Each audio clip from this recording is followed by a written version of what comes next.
Hi everybody, thanks for joining me. We are almost at the summer solstice. And anyway, I was eager to talk about some of my favorite summer reads over the last few years. I'm going to say over the last 4 years because back in 2020, for inexplicable reasons, I began jotting down books I was reading that year, and I've just kept it up ever since on a Word document. And I will write down the name of the book, the author, the genre, and then just like a simple descriptive word about my reading experience. I really wanted to go back and look at some of my favorites and share them with you as possible ideas. They cover the whole gamut from memoir to nonfiction, different types of fiction.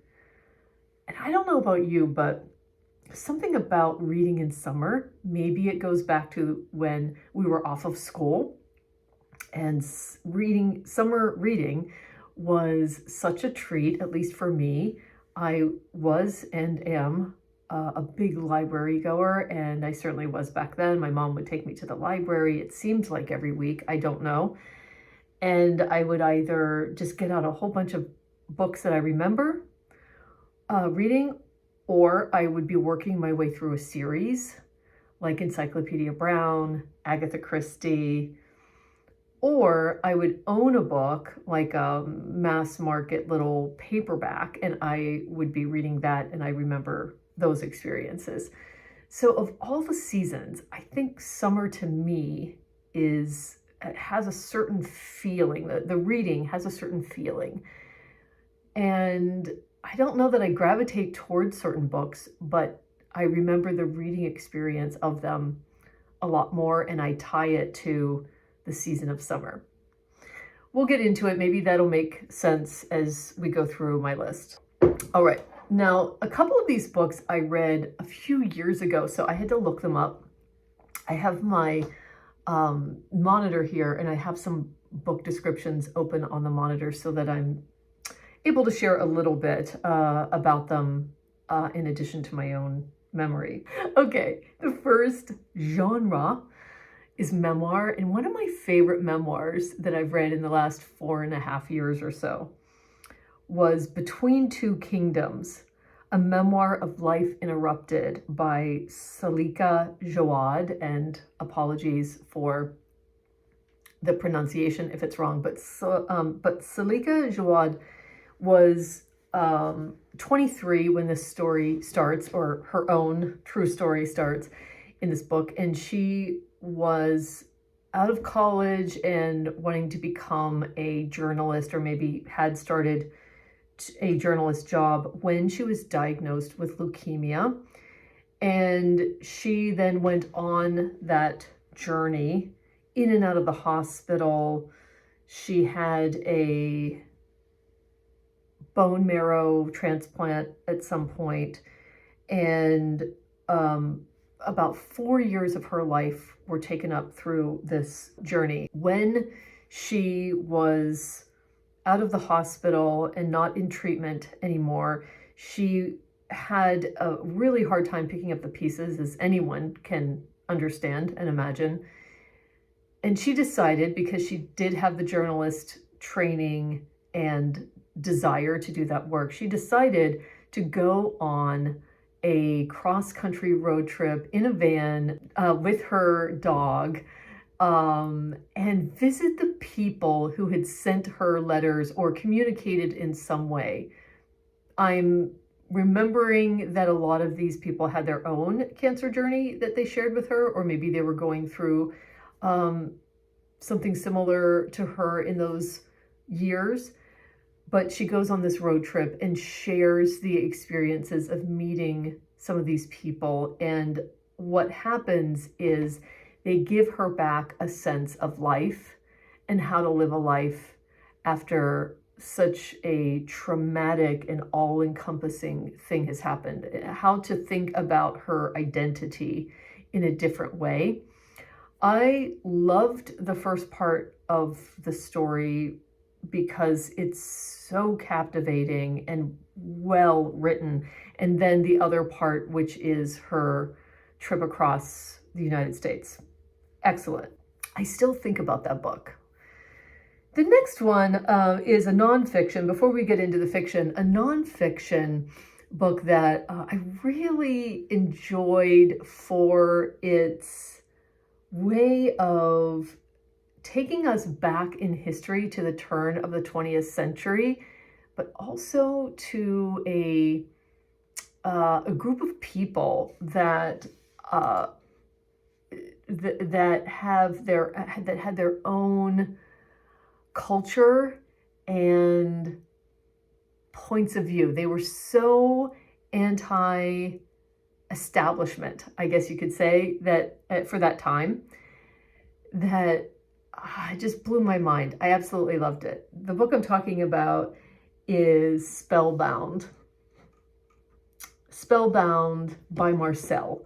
Duchamp, Love and Art by Ruth Brandon. Ruth Brandon has written mostly nonfiction. She does a lot of, she has done books about other artists or other art movements, as well as some other things. I'll just read a little bit from this. It's a story about Marcel Duchamp and his clan of friends at the turn of the century. In 1913, Marcel Duchamp's nude descending a staircase exploded through the American art world. That story about nude descending a staircase is a story all on its own.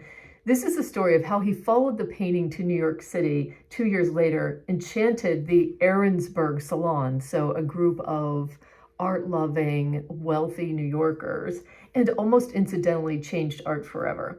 In 1915, a group of French artists fled war-torn Europe for New York. In the few months between their arrival and America's entry into the war in 1917, they pushed back the boundaries of the possible in both life and art. The vortex of this transformation was the apartment at 33 West 67th Street, owned by Walter and Louise Ahrensburg. They would have these salons at night where they ate and drank, discussed each other's work. All these artists, they would just have all these artists who were as poor as dirt, trying to sell paintings and put on shows, would discuss each other's work, play chess, plan balls, organize exhibitions. At the center stood the mysterious figure of Marcel Duchamp, always approachable, always unreadable. His exhibit of a urinal, which he called Fountain, briefly shocked the New York art world before falling, like its perpetrator, into obscurity. There are many love affairs. There are many women artists in the story, and that's another part of the story that I absolutely loved, including Henri Pierre Rocher and Beatrice Wood. People in Marcel's orbit that come to America with him are just as interesting as Marcel himself. They're so poor. They're scraping together money. Some of the women artists are artists by day. They are using different mediums, trying to build up their own portfolios, and they pose for mostly, sometimes nude, often nude, pose for other artists and try to make a couple bucks. I just felt like I was being swept away into this period of time, which I really like to read about. I feel like this is a book I could read again now. This came out in 2022, in March of 2022. So I know that I got it out of the library in the summer or spring of 2022. I could definitely reread this summer.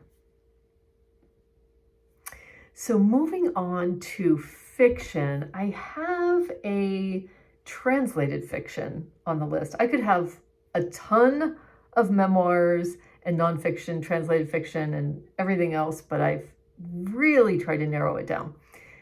One of a translated fiction that I read a few years ago that's been on my mind is a book called Hotel Silence by an Icelandic author named Audur Olafsdotr.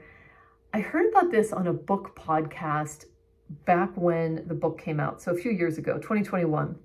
I read it and I said it was amazing. That was my reading experience. This is a story about Jonas, and he's in Iceland. He's divorced. Something else might have happened to him. He's really down on his luck. He is a handyman, a carpenter. He can fix everything. And he thinks that he may want to just end it all. And he would, if he's going to do that, he feels like the smartest thing to do is to go to an obscure foreign country, in this case, a unnamed war-torn country in the book, where his family won't find him, that sort of thinking. He was able to book a hotel in the middle of this war-torn, war-ravished little town. There are people there that don't have a lot of money, and they are in despair and have lost loved ones. And this is the atmosphere he drops himself into. He knows that this is not a busy tourist town. This isn't a place where many people will probably ask questions because they have problems of their own that they're dealing with. And so he books himself in the hotel. He's got his tools and a couple other things because he's going to figure out how best to put an end to everything for himself, so to speak. And somebody at the hotel, which has been damaged in this war, somewhat sees his carpenter bag and his tools and asks if he could fix something. And the story goes on from there as he keeps getting interrupted while he's trying to put together a plan for himself. And he meets one person who then tells someone else about this handyman, and the story just gently unfolds. It's not a large book, so a lot happens, but in a gentle and just a beautifully told way in this story. So yeah, I loved and still remember the tone of this book. And I meant to go on to read other Olafsdotr books. I think one's called Miss Iceland, and I never have. But I definitely recommend the one that I have read. Okay. Summer can also be, tone-wise, a time to read something light and humorous, satirical, especially if you're going on a trip, whether it's on a plane or you're at an Airbnb and you're reading at a beach or pool or in the evening, which I tend to do. So I have two recommendations for you. One is not a unique one, but I couldn't help myself. I did read it while I was on a trip to Chattanooga, Tennessee, and Greenville, South Carolina. So both places we like to go are on either side of a mountain range. And so two of our favorite towns to go to back in the same trip. And I read White Noise by Delillo. A lot of people talk about this book, and for good reason. Now, there was a film made of it. I watched it, but I'm telling you, this book, the way that Delillo captures this family, I think it was written in the 1980s. It's set in the 1980s. I remember being in the Airbnb in Greenville. Now, I did carry it over and read it in Chattanooga, but there was a scene in this book while I was reading it in Greenville where I just giggled out loud while I was reading it at night. That just never happens. And I had to read that whole paragraph again because I felt like, this is extraordinary. Like, I love the satire in this book. It's about a family, a brilliant satire of mass culture and the numbing effects of technology. Tells the story of Jack Gladney, a teacher of Hitler studies at a liberal arts college, Jack and his fourth wife, Babette, bound by their love, fear of death, and 4 ultra-modern offspring, navigate the rocky passages of family life to the background babble of brand-name consumerism. Now, there's a lot of things that happen in this story, an explosion in the town, and all kinds of offshoots.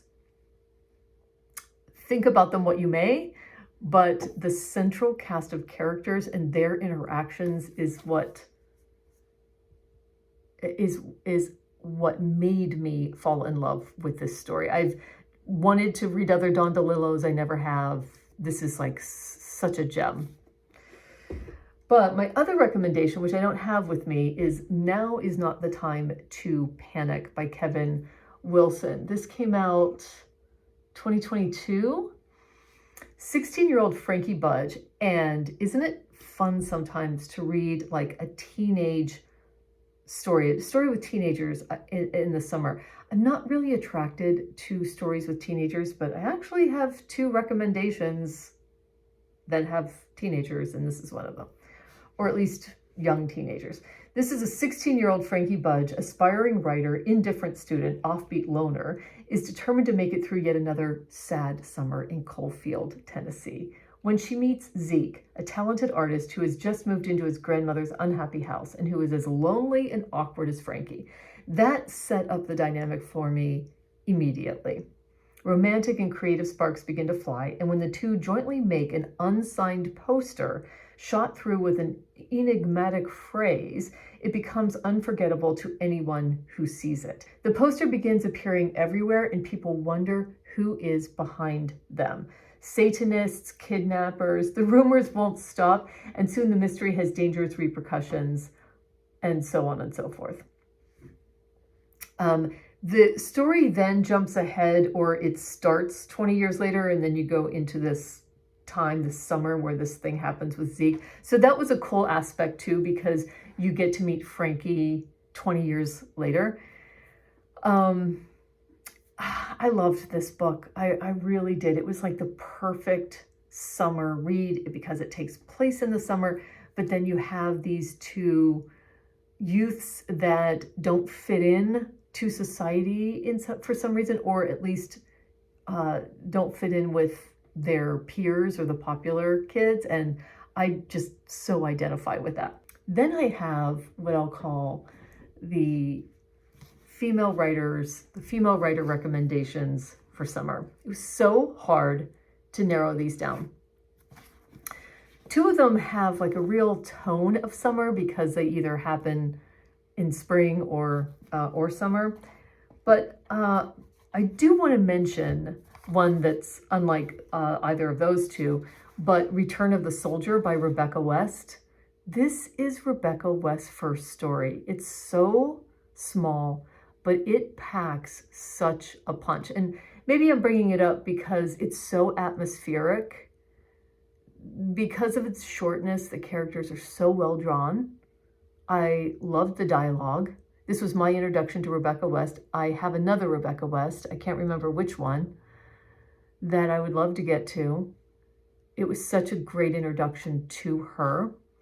World War I, in the background of Rebecca West's tender and perceptive first novel, was the first war that women could imagine. Narrated by a woman who, like West, has never experienced war, and yet for whom the war is very real, The Return of the Soldier, written in 1918, takes place not on a battlefield, but in an isolated country house, and examines the relationships between 3 women and a soldier suffering from shell shock. The narrator, or at least the main character, is the soldier's related to the soldier's wife. I think the relationship here of the 2 women, I don't know about the third, but the 2 women that open up the story, the 2 women that are in this house. Kitty is the wife of the soldier in the story, and the narrator, whose name I don't know, is, I think, a cousin to the soldier. So this is their relationship. And this is written in 1918, so at a time that PTSD is known as shell shock, and not a whole lot is known about that. And certainly not much treatment is known, or effective treatment is known. This has so much going on, but it's done in such a well-calibrated way and in a really captivating voice. So I couldn't recommend it enough. And with the introduction, it's under 100 pages. Then the two summer stories that I recommend are Elizabeth von Arnim's The Enchanted April. So a real classic that I finally got to. And this surprise for me, which is Rosamund Lehmann's Dusty Answer. Rosamund Lehmann's first book. I had no idea. So the Enchanted April is written, it was written in 1922. It says it was an immediate bestseller. It set off a craze for tourism to the Italian Riviera and inspired the beloved 1992 film. Escaping dreary London for the sunshine of Italy, four very different women take up an offer advertised in the Times for a small medieval Italian castle on the shores of the Mediterranean to be let furnished for the month of April. Among them are disheveled Mrs. Wilkins and sweet-faced Mrs. Arbuthnot, both fleeing unappreciative husbands, ravishing socialite Lady Caroline, sick of love-struck men, and Mrs. Fisher, a formidable widow who reminisces about the great men she knew in her Victorian childhood. Putting these unlikely travel companions and housemates together sets up this story. You could just imagine, with all of their different ages and frameworks, how this could, and like this, closed circle type of setting, how this could set the stage for a really delightful but meaningful story. So this isn't just fluff and nonsense. This is a well-written story about the time, how there is a big difference in the 1920s between an older woman who grew up in the Victorian age and somebody who's in their 20s. I was so surprised. I thought this would be like overly sweet and saccharine, and it wasn't like that at all. It's the dynamics between not only the women, but the people in the taking care of the house and people in the town was really worth it to me. And then Dusty Answer, what a surprise. So I stumbled on this book in a used bookstore in New Orleans when I was on a business trip. And I saw the beautiful O'Donnell spine of this penguin. I love these mint green penguins, and I just picked it up. I had never read a Rosamund Lehmann. I got back to the hotel room, I started reading it and thought, what is this? I didn't realize it was her first novel, 1927. Blurbed on the back is Anita Bruckner, another wonderful author to read in the summer, highly recommend, and Rebecca West. She uses words with the enjoyment and mastery with which Renoir used paint. That's so cool. So the thing that I really love about this book is not only the atmosphere of where most of the story takes place, although it takes place in a couple different settings, but the main setting is where Judith Earle, the main character, lives in this like countryside, I guess it's English countryside.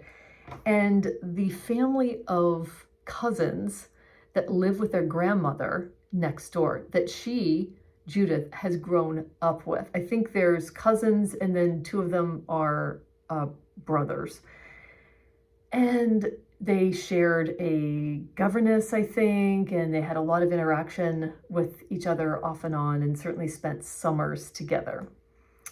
Dusty Answer is Judith Earle's story, her solitary childhood spent dreaming in her enchanted house by the river, her awkward, intense experiences as Cambridge rounded with passion and disillusionment, and her travels abroad with her elegant, sophisticated mother. Above all, the novel is about Judith's consuming relationship with a family of cousins whose inroads into the dreams and preoccupations of her young womanhood make Dusty Answer so uniquely and tenderly subtle and true. It's an interwar period novel. What I loved was you're following Judith, you're dropping into Judith's very lonely period of her life. She sees that they're getting the house ready again for someone to come there. It's not been used for a long time. The children have grown up. One of the cousins has gotten married, but he was killed in the war. So the widow is coming back to this house with, I think, her son. They had she had a baby after the new husband died. And she's wondering, will the other cousins come? What's happening? Will I see anyone again? Judith then goes, we travel with Judith to college, and her awkwardness shows up there, how she's trying to fit in with other girls and make friendships, and how she's successful and not successful at that, and who she falls in love with or thinks she's in love with, and how all of that plays out as they grow up. This is such I guess it's a Bildungsroman story of Judith's, and all of the characters involved and surrounding Judith, including the ones at college, are extraordinarily drawn. I cannot wait to read this again. This is on my list to read again this summer. But now I'm making my list even bigger with some of the other ones that I mentioned, but this is definitely on the top of my list. Then I'll just end quickly with large books, because don't we love sometimes a project? I've just started East of Eden by John Steinbeck. I can't say much about it yet. Like, is it going to be the book for me for summer? I'm like 50 pages in, and oh my God, it's extraordinary.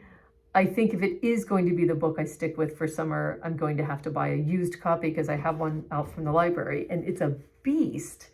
So speaking of other long books, I have 3 of them here. And 2 of them I read in the summer. I'm not sure when I read this one, but I'll just start with this one because I don't see it talked about a lot.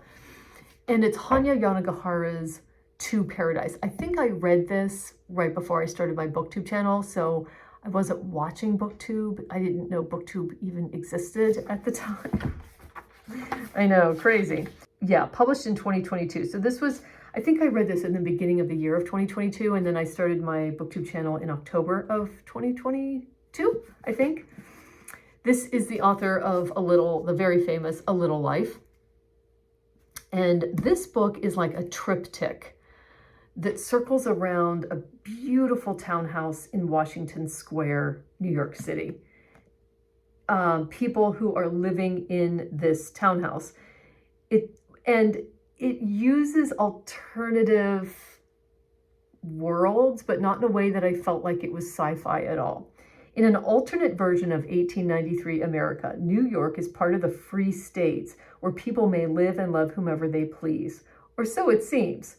The fragile young scion of a distinguished family resists betrothal to a worthy suitor drawn to a charming music teacher of no means. Then you go to 1993, and there's a whole other set of characters. This is in 1993 Manhattan, besieged by the AIDS epidemic. And then you jump ahead to 2093. In 2093, in a world riven by plagues and governed by totalitarian rule, a powerful scientist's damaged granddaughter tries to navigate life without him and solve the mystery of her husband's disappearance. I really loved the first section and the last section because of the inventiveness of those 2 worlds.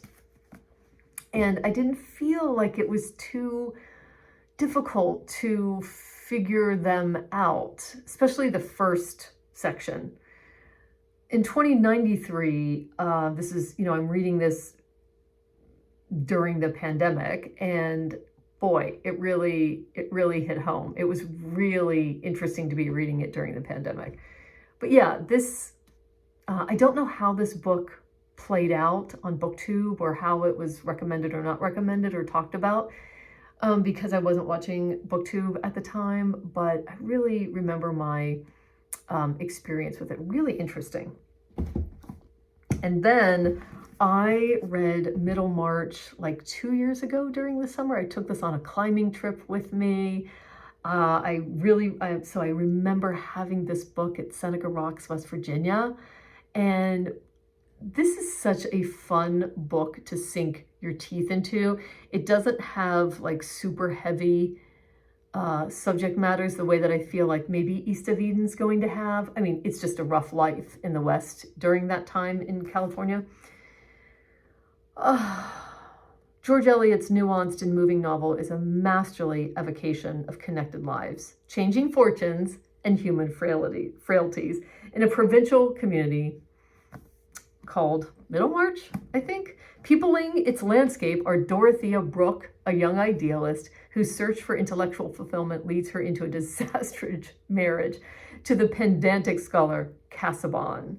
Dr. Lydgate, whose pioneering medical methods, combined with an imprudent marriage to the spendthrift beauty Rosamund, threatened to undermine his career, and the religious hypocrite Bulstrode, hiding scandalous crimes from his past. Oh my God, it's bringing back all of the different avenues this book goes down. And you just feel like you're dropping into Middlemarch. Is that the name of the town?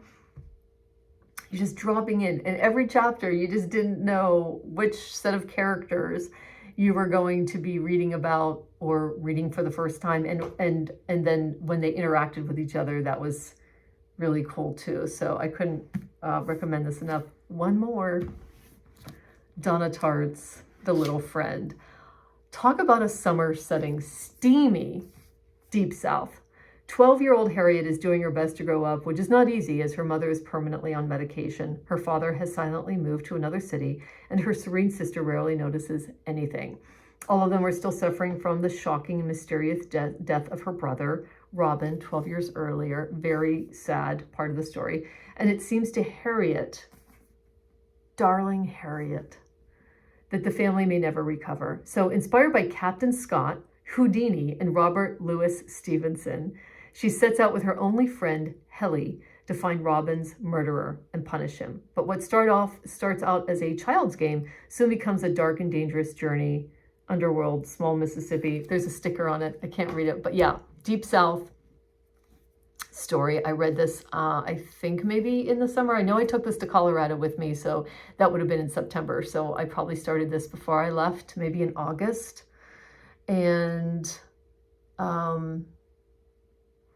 I feel like Donna Tartt's other two books are stronger, but I think if I reread this one, I bet you I would think as highly of it as the others. I love this. I don't know how old Harriet is, maybe 12 or something. Yeah, 12-year-old. That age. And at this time when the story was set, she's so innocent, wise for her age, and bound and determined to find her brother's murderer. If he was murdered, because was he? So, highly recommend this. All right. Thanks for hanging in there with me. I would love to hear any of your thoughts on any of these books that I talked about. And of course, let me know what summer reading project you have going if you have one. I know some of you do. So let's continue the conversation in the comments. Thanks for joining me, and I'll see you on the next one.